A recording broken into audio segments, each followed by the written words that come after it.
नमस्कार, मैं विद्याशंकर तिवारी हूँ। कार्यक्रम में बात पते की उसमें आपका स्वागत है और हमारे साथ इस कार्यक्रम में हिस्सा लेंगे हमारे सहयोगी विष्णु शर्मा। और मुद्दा रहेगा कि पुलवामा घटनाक्रम के बाद क्या राजनीति जो एक हफ्ते के लिए थम गई थी वो एक बार फिर से बढ़ने लगी है। नेताओं में बयानबाजी शुरू हो गई है और कांग्रेस को ऐसा लग रहा है जैसे कि वो एक हफ्ते में काफ़ी कुछ पिछड़ गई है, लिहाजा रिकवर करने के लिए बहुत कुछ अब वो करना चाहती है। लेकिन कांग्रेस को लग नहीं रहा है, कांग्रेस वाकई में पिछड़ती दिख रही है। आप देख रहे हैं कि पुलवामा की घटना हुई उसके बाद तमाम कूटनीतिक और जितनी भी राजनीतिक तमाम सारे जो फैसले हैं, इवन कुछ सैन्य फैसले होंगे, हो सकता है कुछ उन्हें करना हो, सरकार को बदला लेना हो पुलवामा का, वो इन सब में बिजी होने के बावजूद मोदी तमाम सारे विकास कार्यक्रमों के लिए रैली भी कर रहे हैं और पुलवामा के लिए भी मैसेज दे रहे हैं। उसके बाद बंदा टाइम निकाल के 44 की 44 जो सैनिक जिनकी डेथ हुई है उनके परिजनों से वो बात भी कर रहे हैं। मोदी ने खुद फोन पे सारे लोगों से बात की, पहले अपने मंत्रियों को लगाया, सांसदों विधायकों को लगाया, फिर खुद बात की। सारे विधायक या मंत्री जो भी थे उस इलाके के वो उस जगह पे गए, परिजनों से मिले और उसके बाद या उनके कुछ कार्यक्रम थे उनमें हिस्सा लिया। उसके बाद खुद फ़ोन पे बात की हर परिवार के।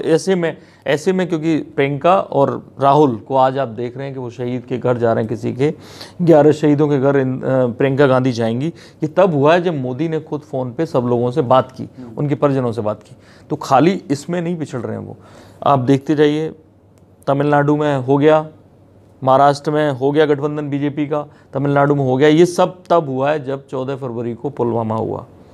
तो इन्हें ऐसा लग रहा है ना कि जैसे वहाँ पुलवामा के बाद हम तो कुछ कर नहीं पाए और ये लोग पैरेलली अपनी राजनीति भी कर रहे हैं। और इन्हें कांग्रेस का ये भी आरोप है, दो नेताओं के ट्वीट का मैं हवाला दूं।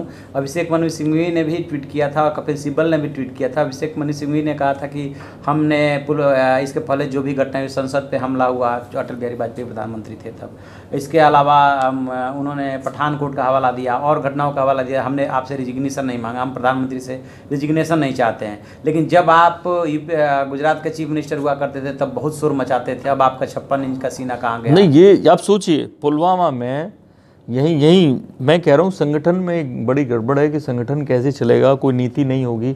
आप पहले ही दिन नरदीप सुरजेवाला ने एक प्रेस कॉन्फ्रेंस की और 56 इंच का सीना पूछ लिया। उसके बाद अगले दिन राहुल गांधी लिखते हैं कि हम सरकार के साथ हैं, हम इसमें कोई राजनीति नहीं करेंगे। यानी अब पहले दिन तय नहीं थी नीति, ये दूसरे दिन तय हुई। तो रोज़ नीति बदल रही है। सिद्धू कभी कुछ कह देते हैं, सिद्धू ने बैकफुट पे ले गए।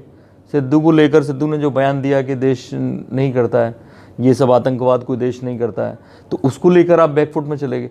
फिर कैप्टन का बयान बाद में आता है और वो सिद्धू के अगेंस्ट आता है कि मैं सैनिक रहा हूँ, पहले वो क्रिकेटर रहे हैं। तो ऐसे में आप तय नहीं कर पा रहे हैं और उसकी वजह वही है कि व्यक्ति केंद्रित जब राजनीति है, हालांकि बीजेपी में व्यक्ति केंद्रित राजनीति है, लेकिन वहाँ भी वो फिलहाल हो गई है। वहाँ एक संगठन का एक सिस्टम है जो ये तय करता है कि चीज़ें कुछ भी चलती रहें, मतलब जिसको जो जिम्मेदारी दी गई वो पैरेलली अपना काम करता बिल्कुल। रॉबर्ट वाड्रा भले ईडी में जा रहे हैं, उससे प्रियंका गांधी प्रभावित नहीं होनी चाहिए। प्रियंका गांधी की वेडिंग एनिवर्सरी 18 को होती है, वो भले ही ना मनाने का ऐलान करती हैं, लेकिन वो बिजी होती हैं उस दिन, लेकिन वो बिजी होती हैं, बाहर नहीं दिखती हैं, वो अपने पर्सनल रहती हैं। तो ऐसे में जाहिर राहुल गांधी वहाँ रहे होंगे, तो उन्हें ये सब चीज़ें नहीं दिख रही हैं कि उनके इन सब पर्सनल कामों के लिए संगठन थम गया है। अब आज वो पहली बार भाई बहन निकले हैं, शामली पहुंचे हैं, दोनों शहीदों के घर गए हैं और कांग्रेस ने भी ये तय किया है कि हम भी जो है शहीदों के घर जाएंगे। उसमें कुछ जाहिर है वो मोदी से एक कदम आगे उन्हें सोचना है और देश संभालना नहीं है। मोदी को एक देश संभालना है, प्रोटोकॉल का ध्यान रखना है, बाकी चीज़ें ध्यान रखनी है। वो लोग खाली हैं, इसका मतलब आप समझ लीजिए कि बाकी टाइम में उन्हें कुछ ना कुछ करना चाहिए था। महाराष्ट्र में अभी कोई तय नहीं हुआ है, कुछ भी तय नहीं हुआ है। यूपी में वो लोग लेट हो गए, जिसके चलते महागठबंधन हो गया। लगातार मायावती और सपा ये मैसेज दे रहे थे कि हम गठबंधन करने वाले हैं, लेकिन कांग्रेस ने उनको हल्के में लिया या जानबूझ के लेट किया। आप देखिए उधर तमिलनाडु में, हालांकि मान के चला जा रहा था स्टालिन उन्होंने पीएम घोषित कर चुके हैं, लेकिन सीटों का बंटवारा तो होना है ना। अभी ये लड़ना होगा। हाँ, उन्होंने यूपी पे एकदम फोकस कर दिया। ये ठीक है कि उन्होंने ब्रह्मास्त्र मारने की कोशिश की, ज्योतिरादित्य सिंधिया लाए, उसके बाद प्रियंका गांधी आई, दोनों को मिला के फिर उनके 3 सचिव भी घोषित कर दिए, यूपी पे फोकस कर दिया।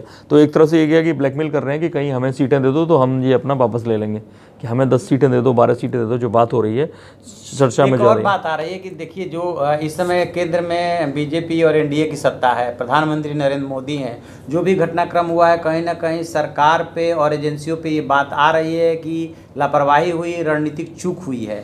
तो इन्हें डिफेंसिव मोड में रहना चाहिए था।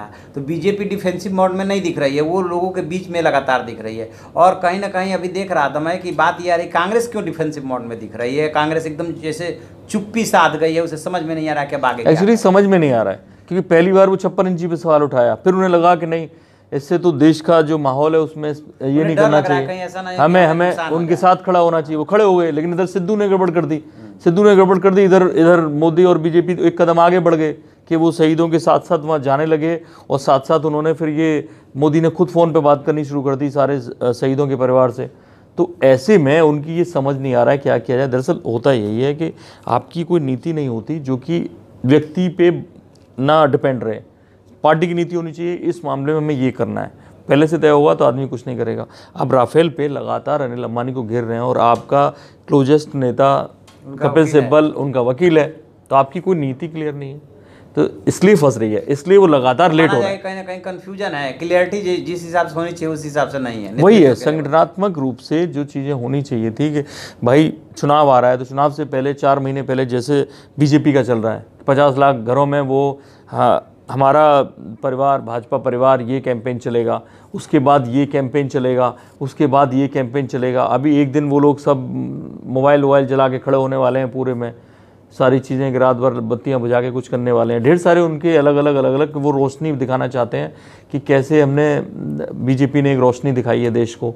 इस तरह के उनके तमाम सारे जो कैंपेन हैं वो चलने वाले हैं, और चल रहे हैं लगातार, कुछ दिन के लिए थमे जरूर हैं, लेकिन वो चीज़ें चल रही हैं।